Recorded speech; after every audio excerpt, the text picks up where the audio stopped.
இயேசு கிறிஸ்துவில் எனக்கு பிரியமான சகோதர சகோதரிகளே, இந்த ஞாயிற்றுக்கிழமை ஆண்டவரின் திருக்காட்சி பெருவிழாவை நாம் சிறப்பித்துக் கொண்டிருக்கின்றோம். இயேசுனுடைய பிறப்பை நாம் தியானித்தோம்.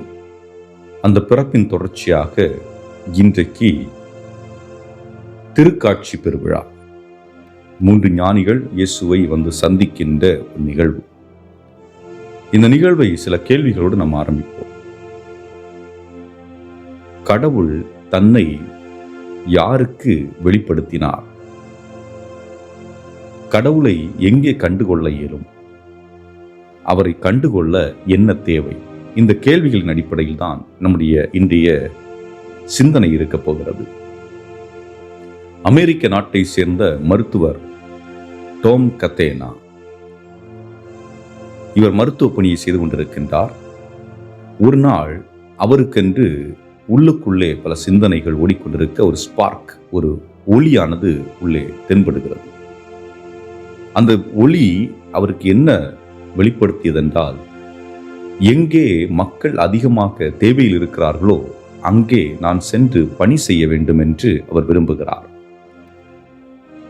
இவ்வாறு எண்ணியவருடைய எண்ணங்கள் எங்கே போய் நிறைவு செய்கிறது என்றால், சூடான் நாட்டிலே போய் நிறைவு செய்கிறது.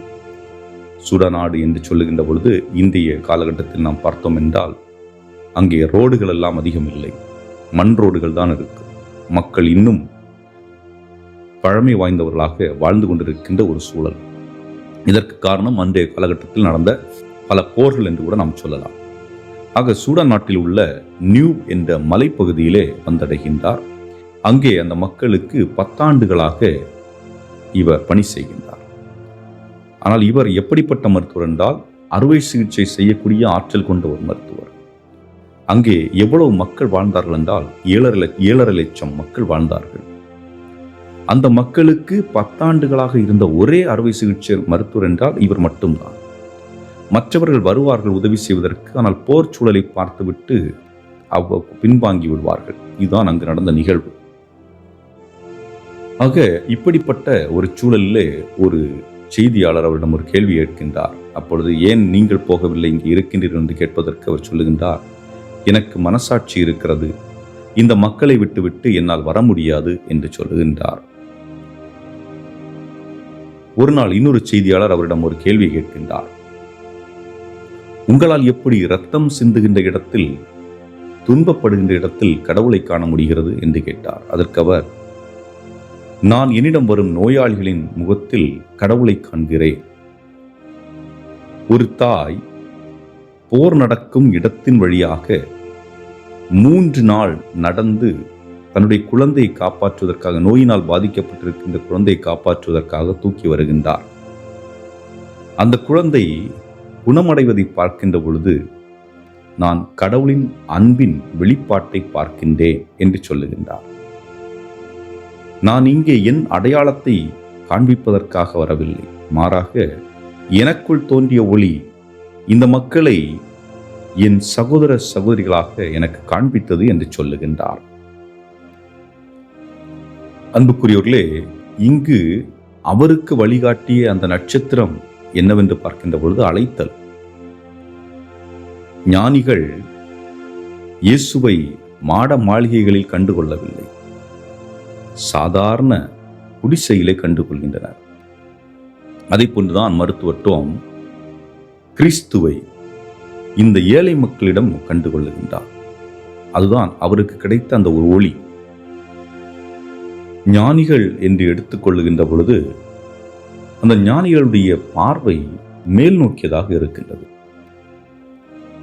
இன்றைக்கு பல நேரங்களில் நம்முடைய பார்வைகள் கீழ் நோக்கியதாக இருக்கிறது. தன்னை பற்றி மட்டுமே சிந்திக்கின்ற ஒரு சூழல், அல்லது நமது கைகளில் இருக்கின்ற அலைபேசியை மட்டுமே பார்த்து கொண்டிருக்கின்ற ஒரு சூழல். எத்தனை மணி நேரம் ஒரு நாள் நாம் அலைபேசியிலே அந்த கீழே குனிந்தவாறு பார்த்து கொண்டிருக்கின்றோம் என்று சிந்தித்து பாருங்கள். ஒளியானது வானத்திலே அவர்களுக்கு குதித்தது.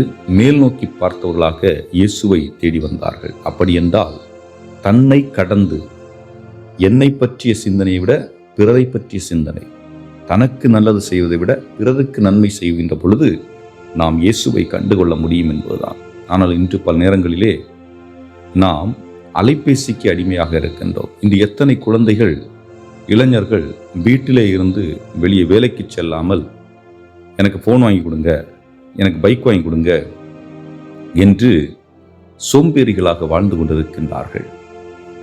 இவர்கள் தன்னையும் அடையாளம் கொண்டு கொள்ளவில்லை, பிறரையும் அடையாளம் கொண்டு கொள்ளவில்லை, தன்னை பற்றியும் புரிந்து கொள்வதில்லை, தன்னுடைய பெற்றோருடைய வலியை கூட புரிந்து கொள்வதில்லை.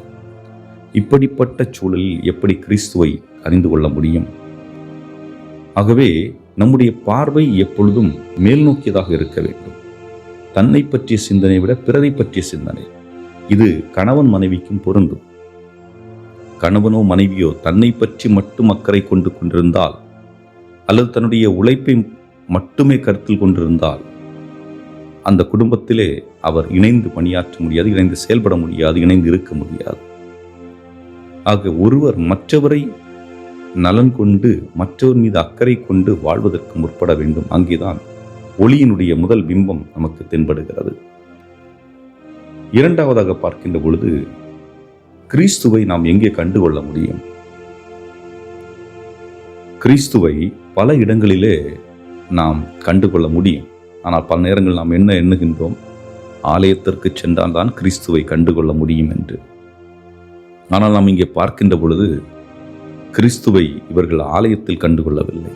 மாறாக புறம் தள்ளப்பட்ட மக்கள் மத்தியிலே, இரத்தம் சிந்தி கொண்டிருந்த மக்கள் மத்தியிலே, ஒடுக்கப்பட்ட மக்கள் வாழ்ந்த அவர்கள் மத்தியிலே, துன்புற்ற மக்கள் மத்தியிலே இங்கேதான் இயேசுவை கண்டுகொள்ளுகின்றார்கள். அப்படி என்றால் நாமும் தவறாக ஒரு மக்கள் வாழ்ந்து வருகின்றார்கள், சேட்டை செய்கின்றார்கள் என்றால் அவர்களை புறம் தள்ளுகின்றோம். ஆனால் அவர்களிலும் இயேசு வாழ்கின்றார் என்பதை நாம் மறந்துவிடக்கூடாது என்பதுதான். நமக்கு பிடிக்காத நபர்களாக இருக்கலாம், ஆனால் அவர்களிடம் நாம் இயேசுவை கண்டுகொள்ள முடியும்.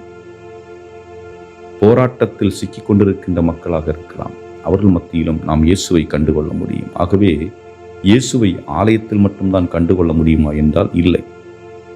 ஆலயத்திலும் கண்டுகொள்ளலாம். ஆனால் அதே வேளையிலே நம்மோடு வாழுகின்ற சக மனிதர்களிடம் இயேசுவை கண்டுகொள்ள முடியும் என்பதுதான். இயேசுவை சந்தித்த பிறகு அந்த 3 ஞானிகளும் வேறு வழியை தேர்ந்தெடுக்கின்றார்கள். காரணம் என்ன? நாம் செல்லுகின்ற பாதை ஒன்றாக இருக்கலாம், நம்முடைய புரிதல்கள் வேறாக இருக்கலாம். ஆனால் இயேசுவை எப்பொழுது நாம் சந்திக்கின்றோமோ நம்முடைய வாழ்விலே, அப்பொழுது நம்முடைய வாழ்க்கையில் மாற்றம் பிறக்கிறது, ஒளி பிறக்கிறது. இனி இப்படிப்பட்ட செயல்கள் நான் செய்ய மாட்டேன், இனி எனக்கு இது வேண்டாம், நான் வேறு பாதையை தேர்ந்தெடுக்கின்றேன் என்று நம்முடைய வழிமுறைகளை, வாழ்க்கை முறையை நாம் மாற்றுவதற்கு முற்படுகின்றோம். காரணம், இயேசு நமக்கு புது வழியையும் புது வாழ்வையும் நமக்கு காண்பிக்கின்றார். அன்புக்குரியவர்களே, இன்றைக்கு இந்த காணிக்கைகளை கொண்டு வருகின்றார்கள். இந்த காணிக்கைகள் என்று பார்க்கின்ற பொழுது பொன், சாம்பிராணி, வெள்ளை போலம்.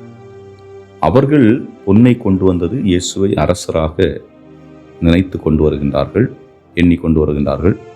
இன்றைக்கு நாம் இயேசுவுக்கு பொன்னாக காணிக்கையாக எதை கொடுக்க வேண்டும் என்றால், உண்மையாக வாழ்வது, நேர்மையாக இருப்பது மற்றும் பரிவோடு நாம் வாழ்கின்ற பொழுது இயேசுவுக்கு பொன்னை காணிக்கையாக்குகின்றோம்.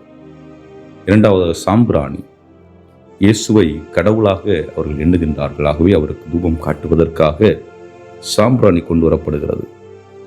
இன்றைக்கு நம்முடைய நேரத்தை ஜெபத்தின் வழியாக அல்லது அவருடைய உடனிருப்பின் வழியாக நாம் இயேசுவுக்கு கொடுக்கின்ற பொழுது நாமும் சாம்பிராணி போன்ற ஒன்றை காணிக்கையாக ஒப்புக் கொடுக்கின்றோம். மூன்றாவதாக வெள்ளை போலம். இயேசுடைய துன்பத்தை வெளிப்படுத்துகிறது, இயேசுடைய தியாகத்தை வெளிப்படுத்துகிறது. நாமும் நம்முடைய வாழ்க்கையிலே தியாகம் கொண்டவர்களாக, பிறருக்கு உதவி செய்கின்றவர்களாக, துன்பத்தில் துணை நிற்கக்கூடியவர்களாக வாழ்வதற்காக நாம் அழைப்பு பெறுகின்றோம். சிந்தித்தவர்களாக என்றும் வாழும் இல்லாமல் இறைவா, எங்களுக்கும் இந்த ஞானிகளைப் போன்று சரியானவற்றை நாங்கள் உணர்ந்து சரியான பாதையில் செல்லவும், எங்களுடைய வாழ்விலும் நட்சத்திரத்தை போன்ற ஒரு ஒளி எங்களை நேரிய வழியில் நடத்தி செல்லவும் இந்த நேரத்தில் வரம் கேட்கின்றோம். அவைகளுக்கு எங்களுக்கு தந்து எங்களை நிறைவாக ஆசீர்வதிக்க எங்கள் ஆண்டவராய் கிறிஸ்து வழியாக மன்றாடுகின்றோம். ஆமென்.